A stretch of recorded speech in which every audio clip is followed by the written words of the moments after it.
Local community members are gathering, serving up a cure. All you're gonna need is a penny. Stick it in between the tread of your tire, and if it's covering Lincoln's head, you're good to go. And try to stay at least 3 feet away from the edge of the road. And before you cross the street, make sure your path is clear by offering families crates, food, and anything else the cat or dog may need while they're in your care. Southern Coast Roofing pulled up all of the felt paper and ripped off all the shingles made of stainless steel, and has a special flap preventing anyone from grabbing the prescription drugs inside. It could be as simple as pulling out your smartphone. Take pictures throughout your property and of any damaged items. You no longer need a pilot's license to operate a commercial drone.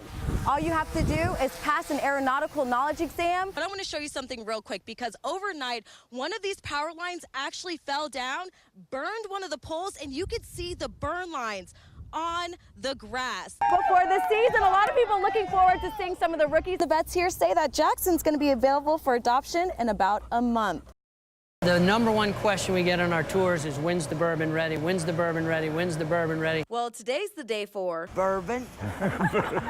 The line outside the door as people from all over the country patiently wait for a taste of history. We spent about an hour and a half, an hour, 45 minutes. I grabbed a friend and said, hey, we have to go. We had to wait in line 45 minutes to get it. But you didn't mind, right? Didn't mind. Not at all. These guys had the idea for the Florida double cask bourbon for 5 years now. They opened up the St. Augustine distillery in 2013 and got started on the booze. And before the double cask bourbon comes out like this, ready to drink, it's got to sit in these barrels for about 2 years so they can get the flavor just right. It's very labor intensive. It's the old way that it was done 100 years ago. Which means they do everything in-house. We start with local corn, local wheat, barley from the area. It's grind and mashed, transferred into these stills, and fermented using 30 barrels. This first batch yielded 3,500 bottles, and it's all done by hand. This is not your everyday bourbon. Rather than 80 proof, it's bottled at 93.8 proof for better flavor. You'll get a little spice up front. You'll get a full palate finish, a lot of fruit on the tip of your tongue. You'll taste toffee. You'll taste caramel. If that's difficult to imagine, you'll have to taste it yourself. You can come on down to the St. Augustine Distillery and get your double cask bourbon. It's $50 a pop, and they are in the process of making another batch. Reporting in St. Augustine, Crystal Moyer, Channel 4, the local station. Hi, I'm Sergeant Smith with the Sheriff's Office. We're looking for a very special little person named Kennedy. 7-year-old Kennedy Rose Booker didn't know what to think when more than a dozen officers from different agencies in Clay County showed up to her class. Little did she know they wanted to give back for a lasting impression she made on them. To explain, let's go back to July. That's when targeted shootings in Texas and Louisiana left 8 officers dead and several others injured. Now, in light of those tragedies, Kennedy wanted to show local officers how much she appreciated them, so she asked her mom for a ride to the Clay County Sheriff's Office. And I heard this knock at the door that was kind of faint. Sergeant Keith Smith answered the door to find Kennedy standing there with some goodies. She gave me a hug and a kiss, told me that she loved me, and I invited her in. I said, thank you for doing what you do. She also visited the Green Cove Springs Police Department and Orange Park Police Department. That day will leave more of an impression on me than anything in my career so far, because that came from an innocent little girl. After that visit, he did some investigating, found out where Kennedy went to school, and here he is with his entourage of officers. I remember you. How are you? Good. Come here, Miss Kennedy. Oh, goodness, come here. We wanted to come and make today special for you, like you did that day for us. So they threw a pizza party for her and her classmates. Now, Kennedy has a lot of friends in the force. They help other people, and they might help me when I grow up. This was definitely an experience Kennedy says she'll never forget. I appreciate you coming by that day more than you'll ever know. Crystal Moyer, Channel 4, the local station. I love you. This is unbelievable. Like, it's not good for business.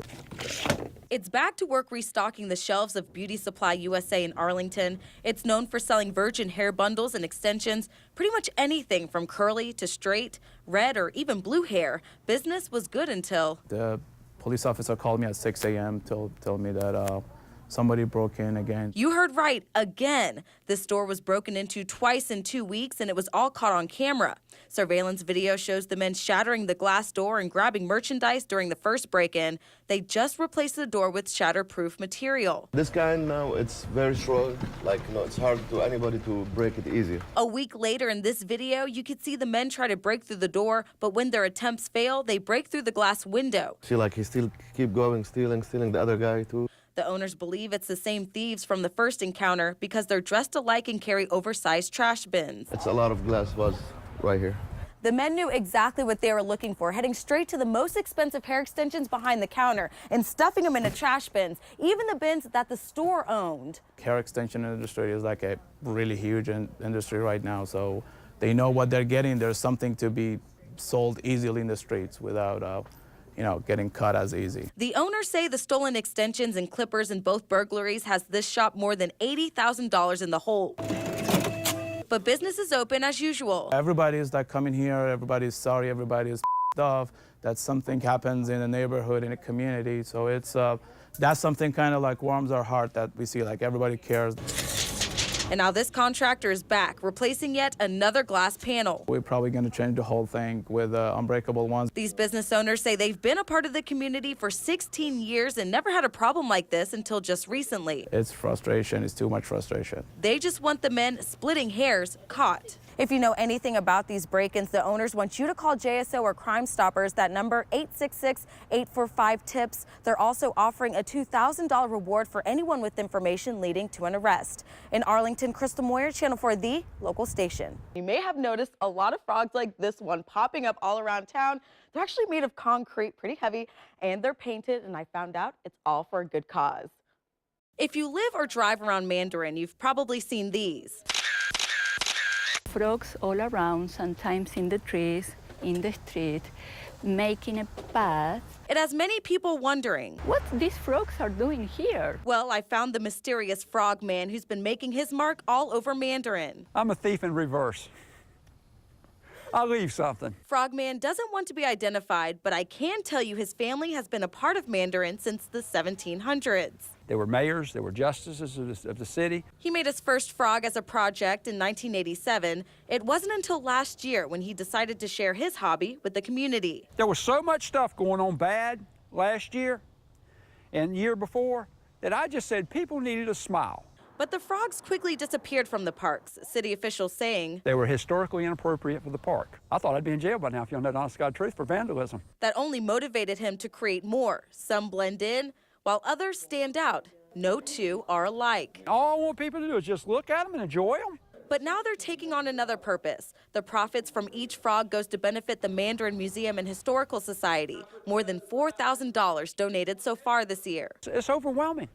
I would have never thought when I put the first one down there on that stump over there that this would be such a phenomenon. He says he enjoys creating the frogs and has even started making squirrels. It's all for the community, and he doesn't want any praise. A lot of these people, I worked for them. They don't even know me.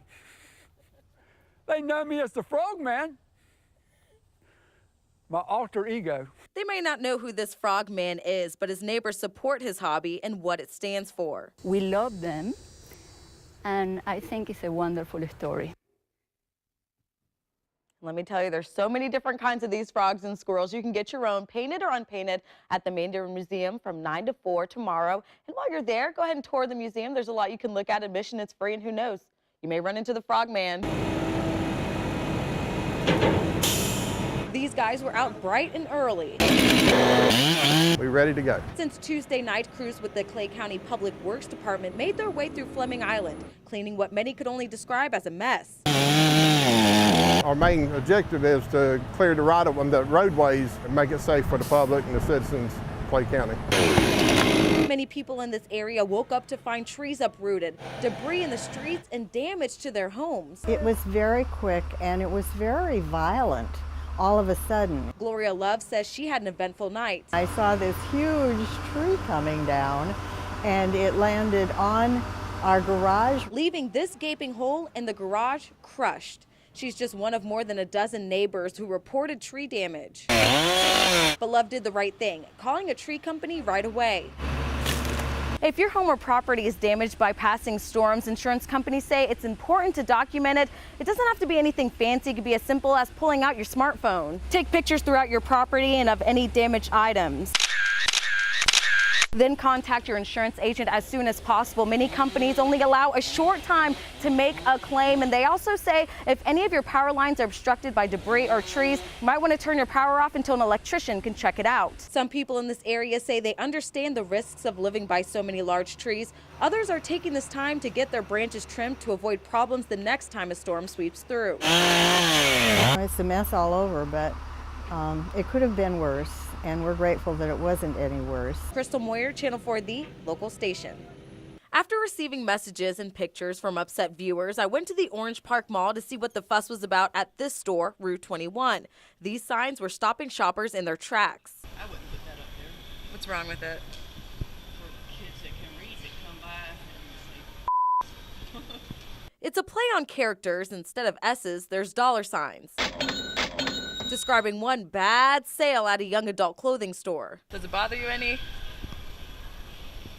Doesn't bother me. I like it. I've never noticed it. I think people are just too opinionated these days. While some laugh it off as an interesting marketing technique, others say the language is obvious and inappropriate for any store inside a public mall. If a kid walks by here and they cuss, that's cussing. So I'd say no. Even though it's got the dollar signs? No, that still says sorry. Either way, it's grabbing the attention of most shoppers here in Orange Park. I reached out to Route 21's corporate office and haven't heard back, but their Twitter page is flooded with comments about the new signs. Some approve and others voice their concerns through social media. The company's response, the same for each disapproving post. They say, "We certainly never meant to be offensive and we do apologize. Thanks so much for the feedback." You know what they say, any publicity is good publicity. Nowadays, kids are about money. Right? Crystal Moyer, Channel 4, the local station.